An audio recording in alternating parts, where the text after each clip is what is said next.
Subscribe کریں ہمارے channel کو اور بیل آئیکن کو کلک کریں تاکہ ہماری ہر نئی آنے والی ویڈیوز آپ تک بآسانی پہنچ سکے۔ بسم اللہ الرحمن الرحیم۔ حضرت آدم علیہ السلام۔ بسم اللہ الرحمن الرحیم۔ انسانوں سے پہلے زمین پر جنات آباد تھے۔ یہ کئی ہزار سال تک حکومت کرتے رہے، آسمان پر آتے جاتے تھے، زمین کی فصلوں سے فائدہ اٹھاتے تھے۔ پھر انہوں نے زمین پر قتل و غارت گری شروع کر دی۔ ان کی خون ریزی کی وجہ سے اللہ تعالیٰ نے فرشتوں کو حکم دیا، جنات کو زمین سے دور کرو، جنات کو زمین سے دور کر دو تاکہ ان کے فساد سے زمین پاک ہو جائے۔ اللہ کا حکم سنتے ہی فرشتوں نے جنات کو مار مار کر پہاڑوں، جنگلوں اور جزیروں میں پہنچا دیا۔ ابلیس یعنی شیطان بھی ان میں شامل تھا۔ اس کا نام عزازیل تھا۔ اپنے علم اور عبادت کی زیادتی کی وجہ سے دوسرے جنات سے بڑھ چڑھ کر ممتاز اور فرشتوں میں رہتا تھا۔ جب جنات کو مار مار کر پہاڑوں وغیرہ پر دھکیل دیا گیا تو یہ فرشتوں کے ساتھ آسمان پر گیا۔ اس نے باری تعالیٰ سے عرض کیا، یا باری تعالیٰ، میں اور میری اولاد ان فسادات میں شریک نہیں تھے۔ فرشتوں نے بھی اس کے علم اور عبادت کی وجہ سے اس کی سفارش کی۔ اس طرح یہ فرشتوں کی مار سے محفوظ رہا اور اسے جنگلوں اور پہاڑوں کی طرف دھکیلا نہ گیا۔ اب یہ فرشتوں کے ساتھ رہنے لگا اور اللہ تعالیٰ کی پہلے سے بھی زیادہ عبادت کرنے لگا، ساتھ خود کو زمین کا مالک سمجھنے لگا، کیونکہ اور تو کوئی جن رہ نہیں گیا تھا۔ اب اس نے کیا طریقہ اختیار کیا کہ اللہ تعالیٰ جب فرشتوں کو کوئی حکم دیتے تو یہ بھی سن لیتا اور ان سے پہلے لپک لپک کر وہ کام انجام دے ڈالتا، یا فرشتوں کے ساتھ اس کام کو انجام دیتا۔ اس طرح آسمان میں فرشتوں کے درمیان اس کے قدر میں اضافہ ہو گیا۔ ان حالات میں یہ امید کرنے لگا کہ اب اللہ تعالیٰ اسے زمین میں اپنا خلیفہ مقرر کر دیں گے۔ پھر اللہ تعالیٰ کا ارشاد فرشتوں تک پہنچا، بے شک میں زمین میں اپنا خلیفہ مقرر کرنے والا ہوں۔ اس ارشاد سے اس نے جان لیا کہ یہ قدرت اور منزلت اللہ تعالیٰ اسے نہیں دے گا۔ اس طرح اس میں حسد کا مادہ پیدا ہوا۔ بہوالا تفسیر عزیزی۔ اللہ تعالیٰ نے جنات کو لو والی آگ سے پیدا فرمایا تھا۔ ان حالات میں اللہ تعالیٰ نے حضرت آدم علیہ السلام کو پیدا کرنے کا ارادہ فرمایا۔ اللہ رب العزت نے فرشتوں سے فرمایا، بے شک میں زمین میں خلیفہ پیدا کرنے والا ہوں۔ اللہ رب العزت کا یہ اعلان سن کر فرشتوں نے جان لیا کہ حضرت آدم علیہ السلام اللہ کے برگزیدہ بندے ہوں گے۔ ان کی پیدائش سے پہلے ہی منادی کر دی گئی ہے، اور یہ کہ وہ اللہ کے نائب ہوں گے، یہاں تک تو انہوں نے کچھ نہ کہا۔ لیکن جب انہیں معلوم ہوا کہ حضرت آدم علیہ السلام کے خمیر میں شہوت اور غصہ وغیرہ رکھے گئے ہیں تو انہوں نے نہایت انکساری سے عرض کیا، یا الہی، ایسے شخص کو خلیفہ بنانے کی کیا ضرورت ہے؟ تیری تسبیح کے لیے ہم فرشتے موجود ہیں۔ یہ زمین میں فساد کرے گا، خون بہائے گا، اور ہم تیری تسبیح کرتے ہیں، تیری پاکیزگی بیان کرتے ہیں۔ اس پر اللہ تعالیٰ نے فرمایا، جو میں جانتا ہوں وہ تم نہیں جانتے۔ فرشتوں نے یہ بات اعتراض یا حسد کی بنیاد پر نہیں کہی تھی، انہوں نے جنات کے حرکات کو دیکھا تھا، اس لیے یہ بات کہی تھی۔ فرشتے چونکہ نوری مخلوق ہیں، ان میں حسد اور غصہ وغیرہ ہے ہی نہیں، جبکہ اور ہر مخلوق میں یہ چیزیں ہیں، اس لیے انہوں نے یہ بات کہی تھی۔ اس پر پروردگار نے فرمایا، تمہارا علم وہاں تک نہیں پہنچ سکتا جہاں تک میں جانتا ہوں۔ ان میں انبیاء، صدیقین، شہداء، عابدین، زاہد، اولیاء اور نیکوکار ہوں گے۔ جو میرا قرب حاصل کرنے والے ہوں گے ان میں علماء اور صلحاء ہوں گے، پرہیزگار ہوں گے۔ پھر پروردگار نے فرشتوں سے کہا، زمین سے ہر رنگ کی مٹی، سفید، سرخ، سیاہ، نرم، سخت، شور والی، ہر طرح کی ایک ایک مٹی اٹھا کر لے آؤ، میں ایک مخلوق پیدا کرنا چاہتا ہوں۔ حضرت جبرائیل علیہ السلام زمین پر اترے اور چاہا کہ ایک مٹھی اٹھا لیں۔ اس وقت زمین نے پوچھا، آپ کس لیے یہ مٹھی اٹھا رہے ہیں؟ حضرت جبرائیل علیہ السلام نے جواب میں کہا، حق تعالیٰ اس سے ایک مخلوق پیدا کرے گا، وہ زمین پر رہے گی، اس میں نیک بھی ہوں گے اور بد بھی، ان کے واسطے ثواب اور عذاب ہوگا۔ اس پر زمین نے کہا، میں اللہ تعالیٰ کی عزت کی پناہ پکڑتی ہوں، تو مجھ سے مٹی نہ اٹھا، کیونکہ کچھ لوگ نافرمانی کی وجہ سے جہنم میں جلیں گے۔ حضرت جبرائیل علیہ السلام نے زمین کی فریاد سنی تو واپس لوٹے اور عرض کیا، الہی، زمین تیری عزت کی پناہ چاہتی ہے، میں تیرے نام کی عزت سے مٹی نہ اٹھا سکا۔ اس پر حق کے تعالیٰ نے حضرت میکائیل علیہ السلام کو بھیجا، وہ بھی اس طرح واپس آ گئے۔ ان کے بعد اللہ تعالیٰ نے حضرت اسرائیل علیہ السلام کو بھیجا، انہوں نے زمین کی بات نہ سنی اور بولے میں اللہ تعالیٰ کے حکم کو تیری مرضی پر نہیں چھوڑ سکتا۔ موت کے فرشتے مٹی لے آئے تو اللہ تعالیٰ نے فرمایا میں روحوں کو قبض کرنے کا کام تیرے سپرد کرتا ہوں۔ اب اللہ تعالیٰ نے حکم دیا اس مٹی کو زمین پر ایک خاص جگہ پر رکھو۔ اللہ تعالیٰ کی نشاندہی پر مٹی وہاں رکھ دی گئی۔ یہ جگہ خانہ کعبہ کہلائی، یعنی بعد میں اسی جگہ خانہ کعبہ بنایا گیا۔ اب اللہ تعالیٰ نے اس جگہ پر 40 روز تک بارش برسائی۔ فرشتوں نے اللہ تعالیٰ کے حکم سے اس مٹی کا گورا بنایا، پھر اس گارے کو خشک کیا گیا جیسا کہ کمہار برتن خشک کرتا ہے، پھر وہ برتن آواز دیتا ہے۔ اب اس گارے سے اللہ تعالیٰ نے حضرت آدم علیہ السلام کا خوبصورت قالب بنایا۔ فرشتے اس قالب کو دیکھ کر حیران رہ گئے، اس کے ارد گرد چکر لگانے لگے۔ ابلیس بھی اس قالب کو دیکھنے کے لیے آیا۔ دیکھنے کے بعد اس نے حیرت زدہ انداز میں کہا یہ جسم اندر سے خالی ہے، اس میں جگہ جگہ خلل ہے۔ وہ قالب 40 سال تک یوں ہی پڑا رہا۔ تب اللہ تعالیٰ نے روح کو حکم دیا اے روح اس جسم میں داخل ہو جا۔ جب روح اللہ رب العزت کے حکم سے اس بدن میں سر کی طرف سے داخل ہوئی تو جہاں جہاں تک روح پہنچتی گئی وہ خاکی بدن جو پہلے ٹھیکرے کی طرح تھا گوشت پوست اور ہڈی کا بنتا چلا گیا۔ جب روح سینے تک پہنچی تو حضرت آدم علیہ السلام نے اٹھنے کا ارادہ کیا لیکن زمین پر گر گئے۔ اس وقت اللہ تعالیٰ نے فرمایا انسان جلد باز پیدا کیا گیا ہے۔ اسی حالت میں حضرت آدم علیہ السلام کو چیخ آئی تو اللہ تعالیٰ کی طرف سے انہیں الہام ہوا۔ اس الہام کی بدولت انہوں نے کہا الحمدللہ، یعنی سب تعریفیں اللہ کے لیے ہے۔ اس کے جواب میں پروردگار نے فرمایا یرحمک اللہ، یعنی اللہ تیرے حال پر رحم کرے۔ پھر اللہ کے حکم سے ایک فرشتہ ایک جوڑا لایا، وہ خوب سجا ہوا تھا۔ حضرت آدم علیہ السلام کو وہ جوڑا پہنا دیا گیا، یعنی انہیں عزت کے تخت پر بٹھایا دیا، اور وہ دن جمعۃ المبارک کا دن تھا۔ حضرت آدم علیہ السلام کے سارے بدن میں روح پھیل گئی تو اللہ تعالیٰ نے انہیں حکم دیا فرشتوں کے پاس جاؤ اور انہیں السلام علیکم کہو، پھر دیکھو وہ کیا جواب دیتے ہیں۔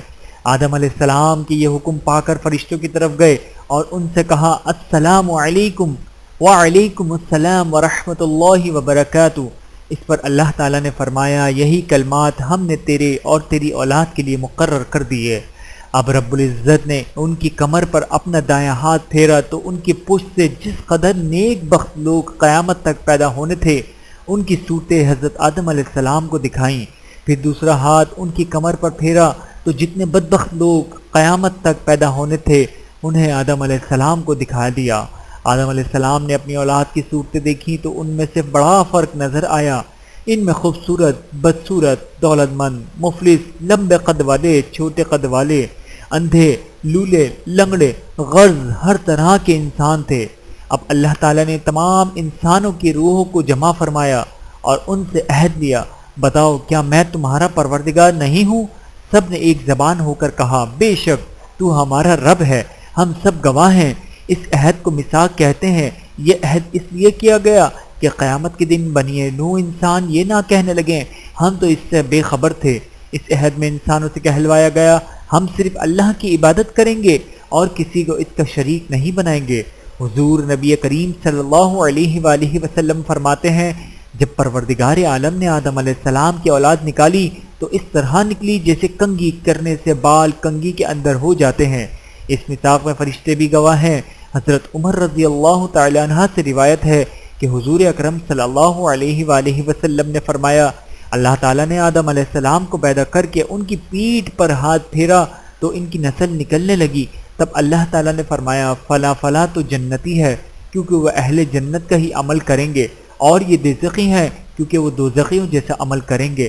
اس پر کسی نے عرض کیا اے اللہ کے رسول جب وہاں طے ہو چکا ہے تو پھر عمل کرنے کی کیا ضرورت ہے؟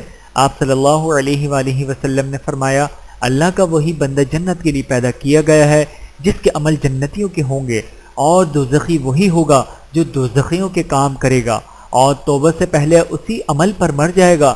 حضور نبی کریم صلی اللہ علیہ وآلہ وسلم فرماتے ہیں جب روح آدم علیہ السلام کے بدن سے ظاہر ہوئی تو ہر انسان کے ماتھے پر ایک روشنی چمک رہی تھی۔ ساری نسل کو حضرت آدم علیہ السلام کے سامنے پیش کیا گیا۔ آدم علیہ السلام نے پوچھا یہ کون ہے؟ اللہ جل شانہ نے فرمایا یہ تمہاری نسل ہے۔ ان میں سے ایک چہرے پر بہت زیادہ روشنی تھی۔ آدم علیہ السلام نے پوچھا یہ کون ہے؟ اللہ تعالیٰ نے فرمایا یہ داؤد ہیں۔ آدم علیہ السلام نے پوچھا ان کی عمر کتنی ہے؟ اللہ تعالیٰ نے فرمایا 60 سال۔ اس پر حضرت آدم علیہ السلام نے عرض کیا اے پروردگار، میں اپنی عمر کے 40 سال انہیں دیتا ہوں۔ اس طرح حضرت آدم علیہ السلام کی عمر 40 سال کم کر دی گئی۔ چنانچہ جب موت کا فرشتہ آپ کی روح قبض کرنے کے لیے آیا تو آپ نے فرمایا ابھی تو میری عمر کے 40 برس باقی ہیں۔ اللہ تعالیٰ نے فرمایا یہ 40 سال تو آپ نے اپنے بیٹے داؤد کو نہیں دیے تھے؟ آدم علیہ السلام نے انکار کیا، بس یہی انکار ان کی نسل میں رچ بس گیا، کیونکہ آدم علیہ السلام بھول گئے تھے۔ یہ بھول چوک اب آپ کی نسل میں بھی ہے۔ آدم علیہ السلام نے اپنی نسل میں بیمار، کوڑی، برس والے، اندھے، کانے، لنگڑے، لولے، بدصورت، خوبصورت، غرض سبھی طرح کے لوگ دیکھے۔ ان میں انبیاء سراپا نور تھے۔ اس میثاق یعنی عہد کے آسمان اور زمین بھی گواہ بنے تاکہ قیامت میں کوئی عذر نہ بیان کر سکے۔ بہوالا تفسیر ابن کثیر۔ حضرت آدم علیہ السلام نے جب اپنی اولاد کی اتنی کثرت دیکھی تو پوچھا اے پروردگار عالم، یہ دنیا میں کس طرح سمائیں گے؟ اس پر اللہ جل جلالہ نے فرمایا کسی کو زمین میں رکھوں گا یعنی مر جائیں گے، اور کسی کو ماؤں کے پیٹوں میں رکھوں گا، اور کسی کو باپوں کی پشت میں رکھوں گا۔ جب حضرت آدم علیہ السلام پیدا ہو گئے تو انہوں نے تمام چیزوں کا علم دیا گیا، چیزوں کی خاصیتوں کا علم دیا گیا۔ یہ علم نہ دیا جاتا تو وہ زمین میں اللہ تعالیٰ کے خلیفہ ہونے کا حق ادا نہ کر پاتے۔ اللہ تعالیٰ قرآن کریم میں فرماتے ہیں اور اللہ نے چیزوں کے نام آدم کو سکھائے، پھر وہ چیزیں فرشتوں کے سامنے رکھیں، پھر ان سے فرمایا اگر تم سچے ہو تو ان چیزوں کے نام بتاؤ۔ فرشتے جواب نہ دے سکے کیونکہ بشرائے ضروریات کا انہیں کچھ علم نہیں تھا، نہ انہیں ان چیزوں کے بارے میں بتایا گیا تھا، لہٰذا انہوں نے کہا آپ کی ذات پاک ہے، ہمیں معلوم نہیں مگر اسی قدر جتنا آپ نے ہمیں سکھایا ہے، بلا شبہ آپ بڑے علم والے اور حکمت والے ہیں۔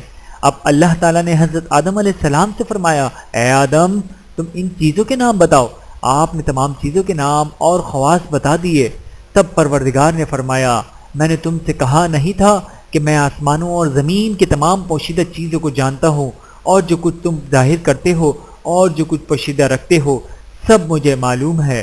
اب جب اللہ تعالیٰ نے آدم علیہ السلام کی برتری فرشتوں پر ثابت کر دی تو فرشتوں کو آدم علیہ السلام کی تعظیم بجا لانے کا حکم دیا گیا۔ اللہ تعالیٰ نے فرمایا آدم کے لیے سجدہ کرو، بس سب نے سجدہ کیا مگر شیطان یعنی ابلیس نے انکار کیا۔ اس پر اللہ تعالیٰ نے فرمایا اے ابلیس تو نے سجدہ کیوں نہیں کیا جبکہ میں نے حکم دیا تھا؟ ابلیس نے جواب دیا میں آدم سے بہتر ہوں، مجھے آنکھ سے پیدا کیا گیا ہے اور اسے بچنے والی مٹی سے پیدا کیا۔ اس نے غرور کیا، اللہ کا حکم ماننے سے انکار کیا، چنانچہ کافروں میں ہو گیا۔ اللہ تعالیٰ نے اس سے فرمایا نکل جا اس جگہ سے، بے شک تو راندہ درگاہ ہے، یعنی تجھے دھتکار دیا گیا ہے، تجھ پر قیامت تک لعنت ہے۔ یہ حکم سن کر شیطان نے کہا اے میرے رب مجھے اس دن تک کے لیے ڈھیل دے کہ جس دن اٹھائے جائیں مردے، یعنی مجھے قیامت کے دن تک موت نہ آئے، موت کی سختی سے بچا رہا ہوں۔ بے شک میں نے تجھے قیامت کے دن تک ڈھیل دی۔ جب اللہ تعالیٰ نے اس سے یہ وعدہ فرما لیا تو اس نے کہا قسم ہے تیری عزت کی، میں ان سب کو گمراہ کروں گا، لیکن جو تیرے خاص بندے ہوں گے جس پر تیری رحمت ہوگی وہ مجھ سے بچ جائیں گے۔ بحوالہ سورۃ الصاد۔ اس پر اللہ تعالیٰ نے فرمایا میری بات بھی سچی ہے، میں سچ کہتا ہوں اور ہمیشہ سچ کہا کرتا ہوں، بے شک میں دوزخ کو تجھ سے اور تیرے ماننے والوں سے بھر دوں گا۔ بحوالہ سورۃ الصاد۔ اللہ تعالیٰ نے اس سے یہ بھی فرمایا تو نے میرے حکم کی مخالفت کی ہے، اب تو ہمیشہ لعنتی رہے گا۔ شیطان پر پھٹکار ڈالنے اور حضرت آدم علیہ السلام کا ظاہر کرنے کے بعد ان پر اونگ ڈال دی گئی۔ پھر اللہ تعالیٰ نے ان کی بائیں پسلی سے حضرت حوا کو پیدا کیا۔ فرشتوں نے حضرت آدم علیہ السلام کی پسلی کو چیر کر حضرت حوا کو نکالا، پھر پسلی کو سی دیا گیا۔ آدم علیہ السلام کو اس آپریشن کی خبر تک نہ ہوئی، ان کی آنکھ کھلی تو حضرت حوا کو اپنے پہلو میں دیکھا۔ اب ان دونوں کو حکم ہوا اے آدم تم اور تمہاری بیوی جنت میں رہو اور جہاں سے چاہو خوب کھاؤ، بس ایک درخت کے قریب نہ جانا ورنہ تم ظالموں میں سے ہو جاؤ گے۔ مطلب یہ کہ اللہ تعالیٰ نے انہیں حکم دیا کہ خوب کھاؤ پیو، جنت میں سکون اور اطمینان سے رہو، صرف ایک درخت کے قریب نہ جاؤ۔ یہ بھی دراصل ایک امتحان تھا۔ اس طرح دونوں جنت میں رہنے لگے۔ ادھر ابلیس بہت بے چین تھا، وہ بہت حسد محسوس کر رہا تھا۔ آخر وہ جنت میں داخل ہوا اور ان دونوں کے سامنے گیا، پھر ان سے کہنے لگا تم جانتے ہو تمہارا کیا انجام ہوگا؟ آخر کو تمہارے لیے موت ہے۔ حضرت آدم علیہ السلام نے پوچھا موت کیا چیز ہے؟ اس سوال کے جواب میں شیطان نے موت کی کیفیت بتائی۔ اس کیفیت کو سن کر دونوں کو خوف محسوس ہوا۔ اب شیطان نے کہا ایسی کیفیت سے محفوظ رہنے کے لیے اس درخت کا پھل کھانا ہوگا، پھر تم پر موت نہیں آئے گی۔ اسی درخت کے پھل کو کھانے سے اللہ تعالیٰ نے انہیں روکا تھا، اسی لیے حضرت آدم علیہ السلام نے اس کا پھل کھانے سے انکار کر دیا۔ اس پر شیطان نے قسم کھا کر کہا بے شک میں تمہارا خیر خواہ ہوں۔ آدم علیہ السلام نے اس کی قسم پر اعتبار کر لیا اور اس درخت کا پھل کھا لیا۔ اس پھل کے کھاتے ہی دونوں کا لباس اتر گیا۔ پہلے دونوں ایک دوسرے کے بدن کو نہیں دیکھ سکتے تھے، اب دونوں ایک دوسرے کے بدن نظر آنے لگے۔ اب دونوں درختوں کے پتے سے اپنے بدن چھپانے لگے اور بدحواسی میں ادھر ادھر بھاگنے لگے۔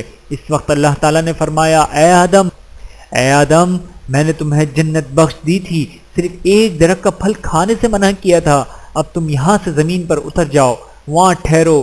اسی طرح حضرت آدم علیہ السلام اور حضرت حوا علیہ السلام کو زمین پر اتارا گیا۔ آپ کے ساتھ حجر اسود تھا اور جنتی درختوں کے پتے تھے، ان پتوں کو زمین پر پھیلا دیا گیا، اس سے خوشبودار درخت پیدا ہو گئے۔ جنت سے نکلنے کا حضرت آدم علیہ السلام اور حضرت حوا علیہ السلام کو بہت رنج تھا، وہ زمین پر آنے کے بعد بہت روئے۔ حضرت ابن عباس کی ایک روایت میں ہے حضرت آدم علیہ السلام اپنی توبہ کے غم میں 2 سال تک روتے رہے۔ اس بارے میں مختلف روایات ہیں کہ آپ کتنا عرصہ تک روتے رہے۔ آخر اللہ تعالیٰ کی طرف سے یہ ہدایت آئی کہ ان کے الفاظ میں دعا مانگیں، اے ہمارے رب ہم نے اپنے نفس پر ظلم کیا، اگر تو ہمیں نہ بخشے اور ہم پر رحم نہ کرے تو ہم ضرور خسارہ پانے والوں میں سے ہو جائیں گے۔ حضرت عمر رضی اللہ تعالی عنہ سے روایت ہے کہ حضور نبی کریم صلی اللہ علیہ وآلہ وسلم نے ارشاد فرمایا آدم علیہ السلام سے جب گناہ پھل کھانے والا سرزد ہوا اور اللہ تعالیٰ کا عذاب نازل ہوا تو توبہ کے سلسلے میں بہت پریشان تھے۔ ایسے میں انہیں یاد آیا کہ جس وقت اللہ تعالیٰ نے انہیں پیدا کیا تھا تو اس وقت انہوں نے اپنا سر عرش عظیم کی طرف اٹھایا تھا، آپ نے وہاں لکھا پایا تھا لا الہ الا اللہ محمد رسول اللہ۔ تب آپ نے حضور نبی کریم صلی اللہ علیہ وآلہ وسلم کے واسطے سے دعا کی۔ اللہ تعالیٰ نے جاننے کے باوجود پوچھا آپ کو ان کے بارے میں کیسے معلوم ہوا؟ جواب میں آدم علیہ السلام نے فرمایا میں نے پیدا ہونے کے بعد عرش عظیم پر آپ کے نام کے ساتھ ان کا نام دیکھا تھا۔ اللہ تعالیٰ نے فرمایا محمد صلی اللہ علیہ وآلہ وسلم تیری اولاد میں سے آخری نبی ہوں گے۔ بحوالہ طبرانی، حاکم، بہقی۔ حضرت عائشہ صدیقہ رضی اللہ تعالی عنہ فرماتی ہیں کہ آن حضرت صلی اللہ علیہ وآلہ وسلم نے فرمایا آدم توبہ کے وقت کعبے کے سامنے کھڑے ہوئے، پھر 2 رکعت نماز ادا کی، پھر دعا کی تو پروردگار عالم نے توبہ قبول کر لی اور فرمایا میں نے تجھے بخش دیا۔ اس وقت بی بی حوا جدہ میں تھیں۔ حضرت آدم علیہ السلام توبہ قبول ہونے کے بعد میدان عرفات میں آئے، حضرت حوا بھی وہیں آ گئیں۔ رنج اور غم اور مسلسل رونے کی وجہ سے ان کے رنگ سیاہ ہو گئے تھے، ایک دوسرے کی پہچان تک نہ رہی تھی۔ حضرت جبرائیل علیہ السلام نے تعارف کرایا اور اسی لیے اس میدان کا نام میدان عرفات مشہور ہو گیا۔ حضرت آدم علیہ السلام اور حضرت حوا علیہ السلام کی توبہ قبول ہو گئی، پھر انہیں اطمینان ہو گیا، پھر وہ سکون کی زندگی بسر کرنے لگے۔ اب ان کے ہاں اولاد پیدا ہونے لگی، ان کے ہاں بچے جوڑوں کی صورت میں پیدا ہونے لگے۔ جس بھائی کے ساتھ بہن پیدا ہوتی دوسرے جوڑے سے اس کا نکاح کر دیا جاتا۔ قابیل اور حابیل، ان دونوں بھائیوں کے واقعہ کا تعلق بھی حضرت آدم علیہ السلام سے ہی ہے۔ بڑے بیٹے کا نام قابیل ہے، اس کے ساتھ جو لڑکی پیدا ہوئی وہ نہایت خوبصورت تھی۔ دوسری طرف دوسرا بھائی حابیل پیدا ہوا، اس کے ساتھ جو لڑکی پیدا ہوئی وہ عام سی شکل کی تھی۔ اب قانون کے مطابق قابیل کا نکاح اس عام شکل و صورت کی لڑکی سے ہونا تھا اور حابیل کا نکاح نہایت خوبصورت لڑکی سے۔ خوبصورت لڑکی کا نام کتابوں میں عقلیمان آیا ہے۔ قابیل نے صاف کہہ دیا کہ اس کی شادی عقلیمان سے ہوگی۔ اس پر حضرت آدم علیہ السلام نے فرمایا تم دونوں اپنی اپنی قربانی پیش کرو، جس کی قربانی منظور ہوگی عقلیمان سے اس کی شادی کر دی جائے گی۔ قربانی کے لیے حابیل اپنے ریوڑ سے ایک بہترین دمبا لے گیا۔ قابیل کی نیت خراب تھی، وہ خراب قسم کا غلہ لے گیا۔ اس وقت ہوتا یہ تھا کہ جس کی قربانی کو اللہ تعالیٰ قبول کر لیتا تھا اس کی جنس کو ایک آگ آ کر جلا دیتی تھی، جس کی قربانی منظور نہ ہوتی اس کی جنس کو وہ آگ نہ جلاتی۔ اس طرح اللہ تعالیٰ کی طرف سے آگ آئی اور حابیل کے دمبے کو جلا گئی۔ قابیل کا ردی غلہ جو کا تو پڑا رہ گیا قابل یہ توہین برداشت نہ کر سکا، اس نے تیش میں آ کر کہا اب میں تجھے قتل کر دوں گا۔ اس پر حابیل نے جواب دیا اللہ تعالیٰ صرف پرہیزگاروں کی قربانی قبول کرتا ہے، اگر تم نے مجھے قتل کرنے کے لیے میری طرف ہاتھ بڑھایا تو پھر بھی میں تمہاری طرف ہاتھ نہیں بڑھاؤں گا، بے شک میں اللہ تعالیٰ سے ڈرتا ہوں جو ساری مخلوق کا رب ہے، میں تو چاہتا ہوں تو میرا گناہ بھی اپنے ذمے لے لے، اس طرح تو دوزخیوں میں سے ہو جائے گا۔ بحوالہ القرآن سورۃ المائدہ۔ قابیل نے حابیل کی باتوں کی طرف کوئی توجہ نہ دی اور موقع کی تلاش میں رہنے لگا، آخر اسے موقع مل گیا۔ حابیل جنگل میں ایک پتھر پر سر رکھے سو رہا تھا، قابیل آیا، اس نے ایک اور پتھر اٹھا کر اس کے سر پر مار دیا، اس طرح اس نے اپنے بھائی کو قتل کر دیا۔ یہ زمین پر سب سے پہلا قتل تھا، قتل تو اس نے کر دیا، اب اسے یہ معلوم نہیں تھا کہ لاش کو کیسے چھپائے۔ اس وقت تک آدم علیہ السلام کی اولاد میں سے کوئی فوت بھی نہیں ہوا تھا۔ قابیل پریشان تھا کہ اب کیا کرے، ایسے میں پروردگار نے 2 کووں کو بھیجا، ایک نے دوسرے کو مار ڈالا، پھر زمین کریت کر گڑھا بنا دیا، اس میں مردہ کوے کو رکھ کر اس کے اوپر مٹی ڈال دی، اس طرح اسے دفن کرنے کا طریقہ معلوم ہوا۔ قابیل نے اپنے بھائی حابیل کو قتل کر دیا، لیکن قتل کر کے وہ بہت پچھتایا۔ حضرت عبداللہ بن مسعود رضی اللہ تعالی عنہ سے روایت ہے کہ آن حضرت صلی اللہ علیہ وآلہ وسلم نے فرمایا دنیا میں جب بھی کوئی ظلم سے قتل ہوتا ہے تو اس کا ایک گناہ آدم علیہ السلام کے بیٹے قابیل کی گردن پر ضرور ہوتا ہے، اس لیے کہ یہ وہ شخص ہے جس نے ظالمانہ قتل کی ابتدا کی اور یہ ناپاک طریقہ جاری کیا۔ بحوالہ مسند امام احمد۔ پھر جس وقت آدم علیہ السلام کی وفات کا وقت آیا تو آپ نے بہشت کے پھلوں کی خواہش محسوس کی، کمزوری کی وجہ سے خود ان میں حرکت کرنے کی سکت نہیں تھی۔ آپ نے اپنے بیٹوں سے کہا تم خانہ کعبہ جاؤ، وہاں میرے لیے اللہ تعالیٰ سے جنت کے پھل مانگو۔ یہ بات انہوں نے اس لیے کہی تھی کہ اس وقت جو کوئی خانہ کعبہ میں جا کر دعا کرتا تھا تو دعا منظور ہوتی تھی۔ آپ کے بیٹے گھر سے روانہ ہوئے تو حضرت جبرائیل علیہ السلام دوسرے فرشتوں کے ساتھ ساتھ نازل ہوئے اور بیٹوں کو واپس حضرت آدم علیہ السلام کے پاس لے آئے۔ حضرت حوا علیہ السلام نے موت کے فرشتے کو دیکھا تو ڈر گئیں اور حضرت آدم علیہ السلام کے قریب ہونے لگیں۔ اس پر آپ نے فرمایا میرے اور میرے رب کے درمیان حائل نہ ہو۔ اب حضرت اسرائیل علیہ السلام نے حضرت آدم علیہ السلام کی روح قبض کی، پھر آپ نے بیٹوں سے کہا اب تم دیکھو ہم جو طریقہ اختیار کرتے ہیں ویسا ہی تم اپنے مردوں کے ساتھ کیا کرو۔ پھر فرشتوں نے حضرت آدم علیہ السلام کے غسل کے لیے خوشبوئیں مل جنت کی بیری کے لائے ہوئے پتوں والے پانی سے آپ کو غسل دیا، پھر بہشت کا کفن پہنایا، آپ کی اولاد نے جنازہ اٹھایا اور خانہ کعبہ میں لے گئے۔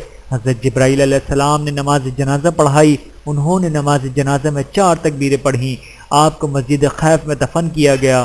قبر بغلی بنائی گئی، مٹی ڈالنے کے بعد قبر کی شکل اونٹ کے کوہان جیسی بنائی گئی۔ بحوالہ تفسیر عزیزی۔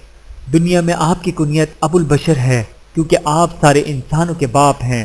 حضرت آدم علیہ السلام کا ذکر قرآن پاک میں ان مقامات پر آیا ہے: سورہ بقرہ پارہ اول رکوع 4، سورہ مائدہ پارہ 6 رکوع نمبر 5، سورۃ الاعراف پارہ 8 رکوع نمبر 2، پارہ 9 سورۃ الاعراف رکوع نمبر 24، پارہ 14 سورۃ الحجر رکوع نمبر 3، پارہ 15 سورہ کہف رکوع نمبر 7، سورہ طٰہٰ پارہ نمبر 16 رکوع نمبر 7، پارہ 21 سورہ سجدہ رکوع نمبر 1، سورہ صاد پارہ نمبر 23 رکوع نمبر 5، سورہ رحمان پارہ نمبر 27 رکوع نمبر 1۔ صدق اللہ العلی العظیم۔ ویڈیو دیکھنے کا بہت شکریہ۔ مزید ویڈیوز دیکھنے کے لیے ہمارے چینل کو سبسکرائب کریں۔ اگر ویڈیو پسند آئے تو لائک کریں، اچھی بات کو دوسروں تک پہنچانا صدقہ جاریہ ہے۔ جزاکم اللہ خیراً کثیرا۔ اپنا اور اپنے پیاروں کا بہت زیادہ خیال رکھیے گا اور مجھے دعاؤں میں یاد رکھیے گا۔ Take care. اللہ حافظ۔